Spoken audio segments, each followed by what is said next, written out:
Hello, my name is Renee Mamar, and I'm a junior at the University of Tennessee working in the Schultz lab.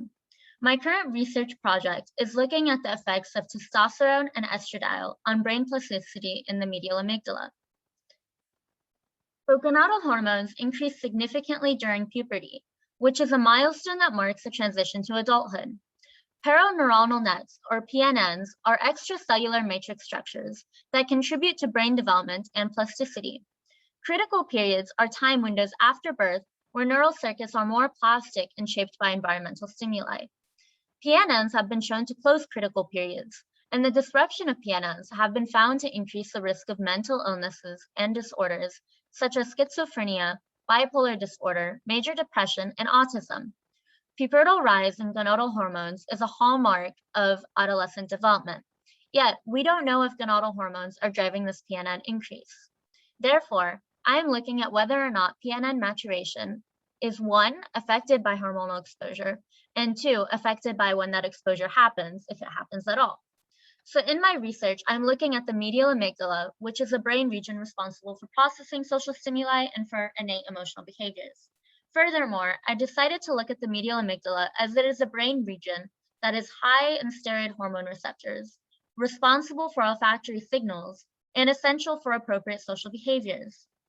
So, my research question is, are hormones required during adolescence for PNN development in the medial amygdala? And for the closure of the sensitive period, so does the timing affect how PNN development happens? For our methods, animal gonads were removed prior to puberty, and testosterone for males and estrogen for females, or blank capsules for both males and females, were implanted for 1 week, either before puberty, during puberty, or after puberty in adulthood. So brains were removed after 1 week of hormone administration and processed for the identification of PNNs. So over the summer, I was trained on how to image on the Keyence fluorescence microscope. I was also trained on tracing the medial amygdala. So since the brain is not a uniform structure, the medial amygdala changes shape as one progresses through brain cuts of the brain.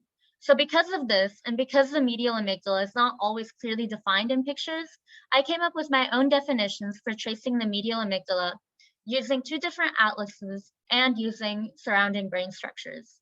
I've also attached pilot images of PNNs in the medial amygdala that I have taken. So based on my preliminary research, I hypothesized that PNN density will increase during puberty if puberty is a sensitive period and if hormones are required for PNN development. Alternatively, if puberty is not a sensitive period for PNN development, but hormones do play a role in the development of PNNs, then I expect my data to look something like this. So these are just 2 possibilities for what we might find though, and there's still a lot more possible alternatives. So in conclusion, PNN maturation may be dependent on exposure to androgens and estrogens during puberty, and puberty may be a part of a sensitive period for steroid-dependent PNN development that begins the closure of the sensitive period. So this is an ongoing study, and I hope to have my completed data by the end of the school year. I'm also interested in comparing male and female PNN development. So I'd like to give a special thank you to my mentors, Dr. Schultz, Marcia, and AJ, and to you. Thank you for your time.